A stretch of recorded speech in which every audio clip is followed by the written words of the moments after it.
Good morning student, मैं Geetika Madhuban public senior secondary school से आज आपकी ज्योग्राफी की क्लास। इसमें नेक्स्ट टॉपिक है आपका खनिज एवं शैलें। ये भी आपके मूल सिद्धांत के लेसन में से पांचवा लेसन है, अपना मूल सिद्धांत की बुक में से पांचवा लेसन है। यह खनिज के बारे में हम जो ऊपरी परत है ना, पृथ्वी के ऊपर ये खनिज हमें किससे प्राप्त होते हैं? प्रकृति से प्राप्त होते हैं। तो जो ऊपरी परत है पृथ्वी की, यह हमारी ऊपरी परत किससे बनी हुई है? खनिजों से ही। और इसकी जो आंतरिक परत है उसमें भी खनिज प्राप्त होते हैं। वो किस अवस्था में होते हैं? हमें पिघली हुई अवस्था में प्राप्त होते हैं। अगर हम हमारी भूपट्टी को देखें तो इसमें खनिज के बहुत सारे भंडार हैं। खनिज कहते किसे हैं, पहले अपन ये समझ लेते हैं। वह सतही भाग जो पृथ्वी की भूगर्भ से खोद कर निकाले जाते हैं, खनन क्रिया के द्वारा निकाले जाते हैं। और इस प्रक्रिया को क्या कहते हैं? खनन क्रिया कहते हैं। तो ये खनिज होते हैं।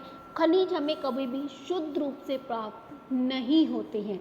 इन्हें किसी न किसी प्रकार की, कई प्रकार की तरीकों से हमें परिशोधन करना पड़ता है। खनिजों में हमारी जो पृथ्वी की जो संपूर्ण भूपट्टी है वो लगभग 98% भाग इन्हीं तत्वों से मिलके बनी हुई है, जिसमें ऑक्सीजन सबसे ज़्यादा 46.60 वज़न के अनुसार परसेंट में, सिलिकॉन, फिर एल्यूमिनियम, फिर लोहा, फिर कैल्शियम, फिर सोडियम, फिर पोटेशियम, मैग्नीशियम से बनी है। शेष कुछ मात्रा में गौण रूप से जो है वो टाइनियम, हाइड्रोजन, फास्फोरस, मैग्नीज, सल्फर और कार्बन, निकल, कुछ अन्य पदार्थों से बना हुआ रहता है। हम अगर खनिज को देखें तो यह दो प्रकार से, धात्विक और अधात्विक, दोनों प्रकारों से हमें प्राप्त होते हैं।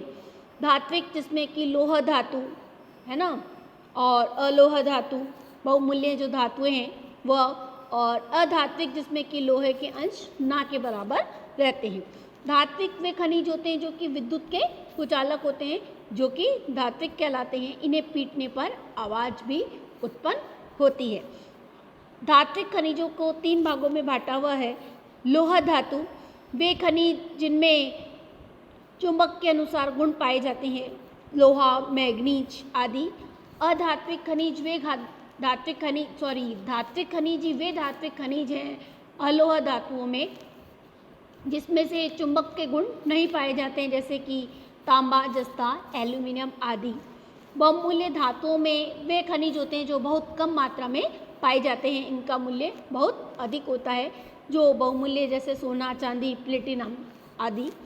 अधात्विक खनिज जो कि विद्युत के कुचालक होते हैं, जिन्हें पीटने पर आवाज़ उत्पन्न नहीं होती है, उन्हें अधात्विक खनिज कहते हैं, जैसे कि हीरा, अभ्रक, संगमरमर, कोयला आदि। अगर हम खनिजों की गुण देखें और विशेषताएं देखें तो खनिजों के गुणों में यह सबसे पहला है कि क्रिस्टलीकरण। प्रत्येक खनिज को तोड़ने पर उसमें किनारे पाए जाते हैं, तो उसे क्रिस्टलीकरण कहा जाता है। जैसे घनाकार, अष्टभुजाकार, षष्ठभुजाकार आदि, ये इसकी भौतिक विशेषताएं हैं। विभाजन जो समतल सतह पर बनने के लिए एक निश्चित अवस्था में टूटते हैं, है ना। प्रत्येक खनिज को तोड़ने पर उसमें से टूटने पर उसके गुण नहीं पाया जाता, उसे विदलन कहते हैं। चमक के अनुसार प्रत्येक खनिज को काफ़ी अलग अलग चमक होती है, जैसे सुनहरी चमक, रेशमी चमक, ग्लासी चमक, मेटेलिक चमक आदि। रंग जो होते हैं, प्रत्येक पदार्थ के रंग अलग अलग पाए जाते हैं, लाल, हरा, पीला, कोई भी किसी भी तरह से हो सकता है, उसको रंग के अनुसार देख के हम पहचान सकते हैं। विभाजन के अनुसार अणुओं के अनुसार अगर अलग आकार में वह टूटते हैं, तो क्रिस्टल के तल के अनुसार नहीं बल्कि अनियमित रूप से टूटते हो, तो धारियों के अनुसार प्रत्येक खनिज में अशुद्धियों के कारण रंग व तिरंगी धारियाँ भी बन जाती हैं। किसी भी खनिज को अगर पीसने के बाद में वह पाउडर व रंग खनिज में रंग का किसी भी रंग का हो जाता है, तो मैं जैसे मेलेकाइट का रंग जो है वो हरा होता है, उस पर धारियाँ भी हरी होती हैं। फ्लोराइड का रंग बैंगनी होता है, लेकिन हरा भी होता है, जबकि इस पर धारियाँ जो होती है वो श्वेत होती हैं। पारदर्शिता के आधार पर प्रकाश की जो किरणें हैं वो इस पर आर पार हो जाती हैं तो वस्तु सीधी दिखे, तो वह पराभासी जो कि प्रकाश की किरणें आर पार होती है, लेकिन उस पर विस्तृत हो जाने के कारण वस्तु देखी नहीं जा सकती, वह अपारदर्शित। इसी प्रकार जो है पारभासी के अनुसार प्रकाश, ये इसको मैंने आपको पारदर्शी में ही समझा दिया है। और संरचना के अनुसार हम देखें तो प्रत्येक क्रिस्टल में विशेष प्रकार की जो संरचना होती है, जैसे कई महीन होते हैं, कई मध्यम होते हैं, कई खुरदरे पिसे हुए होते हैं, कई तंतुयुक्त होते हैं। उसे पृथक करने के लिए कई प्रकार की और भी कई चीज़ें जो हैं वो डालनी पड़ती हैं, उसमें कई खनिज उसमें डालने पड़ते हैं। कठोरता के अनुसार प्रत्येक खनिज को हम अलग अलग गुण पाए जाते हैं, जैसे कि अधिक कठोर हीरा जो होता है वो अधिक कठोर होता है। सबसे अधिक नरम जो है वो टैल्कम पाउडर, जो किसमें उसमें जो हम यूज़ लेते हैं कैरम के अंदर, अर्थात इसी प्रकार कठोरता के अनुसार भी उसको बांटा जा सकता है। अपेक्षित भार के अनुसार कोई भी वस्तु की भार व बराबर आयतन में पानी के भार का अनुपात हवा व पानी में वस्तुओं का भार लेकर इन दोनों में अंतर से हवा लिए गए भार से भाग दे सकते हैं। तो प्रत्येक खनिज का अपना अपना घनत्व भी होता है। लोहा सबसे भारी होता है और चांदी सबसे हल्का खनिज होता है। हम शैलों के बारे में पढ़ेंगे तो शैलों में सबसे महत्वपूर्ण जो शैल है हमारी, तो इसे शैल पृथ्वी की जो भूपट्टी है उसे 3 भागों में बांटा हुआ है।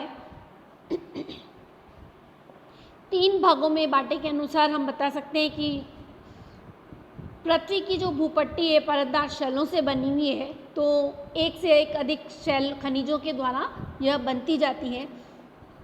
इसको निर्माण में, शैलों के निर्माण में 3 प्रकार के चट्टानों का भाग है, आग्नेय शैल, अवसादी शैल और रूपांतरित शैल।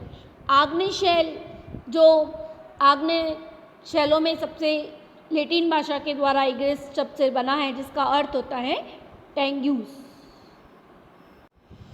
इस शैल के द्वारा का जो निर्माण है, जब मैग्मा धरातल पर पहुंचकर लावा के रूप में ठंडा हो जाता है तो उससे आग्नेय शैल बनती है, जैसे बेसाल्ट और ग्रेनाइट चट्टानें आदि। ये आग्नेय शैलों का भाग है। मैग्मा के विषय में आप जानते हैं, जैसे जब ऊपरी भाग गति से मैग्मा ठंडा होकर ठोस बन जाता है तो आग्नेय शैलों का निर्माण होता है। तो यह ठंडा और ठोस बनने की जो प्रक्रिया है पृथ्वी की पपट्टी पर, पृथ्वी की सतह पर हो सकती है, इसीलिए इसको आग्नेय शैल बनावट के आधार पर कहा जाता है। यह ग्रेनाइट, ग्रेबो, बेसाल्ट, ज्वालामुखी, बेशिया आदि जो हैं वो आग्नेय शैल के उदाहरण हैं। अवसादी शैल, इसकी जो उत्पत्ति है वो लैटिन शब्द के सेडिमेंट से हुई है। इसका अर्थ होता है व्यवस्थित होना। जब पृथ्वी की सतह की शैलें आग्नेय और अवसादी और कायांतरित अपक्षयकारियों के प्रभाव के कारण आवर्त होती हैं तो विखंडन के कारण वह विभाजित हो जाती हैं। इसके अवसादी शैलों से अर्थ ही जो है वो यही निकलता है सेडिमेंट से। इसके अनुसार यह एक प्रक्रिया है जो शिलीभवन की कहलाती है। यह अवसादी शैलों के निक्षेपित परत जो शिलीभवन के बाद में विशेषताएं भी बनती है, इस कारण इसमें बालूश्रम शैल जैसी अवसादी सतह पाई जाती हैं। इसके उदाहरण यांत्रिक रूप से निर्मित, कार्बनिक रूप से और रासायनिक रूप से 3 प्रकार से, जैसे चूना जो है वो कार्बनिक का है और पत्थर और कोयला ये भी कार्बनिक के उदाहरण हैं। लेकिन इसके साथ साथ में रासायनिक पदार्थ के भी उदाहरण बताए जाते हैं। और बालू कांसम जो कि यांत्रिक रूप से उदाहरणतः है। कायांतरित शैलें जो कि रूपांतरित शैलों के नाम से भी जानी जाती हैं। रूप परिवर्तन होना, इसका अर्थ यही होता है। इसे हम तृतीयक शैल भी कहते हैं और आग्नेय शैलों को हम प्राथमिक शैल भी कहते हैं और अवसादी शैलों को हम द्वितीयक शैल कहते हैं। ये शैल दाब, ताप, आयतन व तापमान के द्वारा परिवर्तित द्वारा निर्मित होती हैं ये शैलें। कायांतरित का अर्थ यही रहता है रूप में परिवर्तन होना, तो दाब और ताप के कारण इसमें रूप में परिवर्तन हो चुका होता है। इसके जो उदाहरण हैं यह संगमरमर, ग्रेनाइट, स्लेट, क्वांटास, ये इसके उदाहरण हैं। ये क्रिस्टलीकरण होता है, रासायनिक परिवर्तन के द्वारा, ऊष्मीय परिवर्तन के द्वारा इसमें पुनः क्रिस्टलीकरण भी होता है। तो इसमें ऊष्मीय कायांतरण के दो प्रकार, जैसे कि संपर्क कायांतरण और प्रादेशिक कायांतरण। जैसे संपर्क रूपांतरण में शैल को गर्म ऊपर की ओर आते हैं और मैग्मा लावा के संपर्क में आती है, और उच्च तापमान में शैल पदार्थों का पुनः क्रिस्टलीकरण होता रहता है। यही ताप के द्वारा जब दोबारा ये शैलों में परिवर्तन होता है, तो इसीलिए ही इसको कायांतरित शैल के नाम से जानते हैं। नेक्स्ट है हमारा शैली चक्र। शैल अपने मूल रूप से आंशिक समय तक नहीं रहती है। जिस प्रकार शैल अपने मूल रूप में अधिक समय तक नहीं रहती है बल्कि परिवर्तन होते रहते हैं, शैली चक्र की ये जो प्रक्रिया है वो काफ़ी पुरानी परिवर्तित होकर नवीन रूप ले लेती हैं। आग्नेय शैल, अवसादी शैल के रूप में और फिर कायांतरित शैल के रूप में वह प्रक्रिया में बदलाव होता है, तो यही प्रक्रिया कहलाती है, शैली चक्र कहलाती है। जो पहले आग्नेय शैल थी, भूपटल के ऊपरी सतह पर थी, तो वो पहले आग्नेय शैल थी, लेकिन उसको धीरे धीरे उसमें परिवर्तन हुआ और वह किस रूप में, कायांतरित रूप में बदल गई। तो इसी प्रकार की जो शैलें हैं यह कायांतरित रूप में बदलने के कारण अब इसको किस नाम से जान रहे हैं हम, शैली चक्र के रूप में जानते हैं। तो यह अवसादी शैलों का निर्माण होता है और अवसादी शैल उपखंडों में परिवर्तित हो जाती हैं, और ये अपखंड जो है अवसादी शैलों के निर्माण में एक स्रोत हो सकते हैं।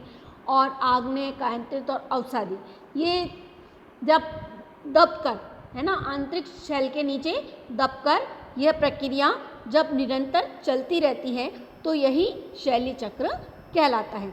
इसके जो बदलने का जो कारण है वो ताप के कारण भी हो सकता है, दाब के कारण भी हो सकता है, और पृथ्वी के आंतरिक भाग में तापमान बढ़ने के कारण पिघलकर वह मैग्मा में वापस से परिवर्तित हो जाती है, और फिर वह पुनः किसमें, हमें ज्वालामुखी उद्गार के समय हमें वापस से पुनः आग्नेय शैल के रूप में परिवर्तित मानी जाती है। तो यही प्रक्रिया की जिसके द्वारा यह आग्नेय शैल जो है वो अब किसका रूप ले चुकी है, पहले ये कायांतरित शैल के रूप में थी और अब जो है ये एक आग्नेय शैल के रूप में, यानी कि एक ज्वालामुखी उद्गार के समय ये वापस से मैग्मा की प्रवृत्ति उत्पन्न होती है और फिर वापस ऊपर जो है वो सतह के ऊपर आकर इकट्ठित होती जाती है।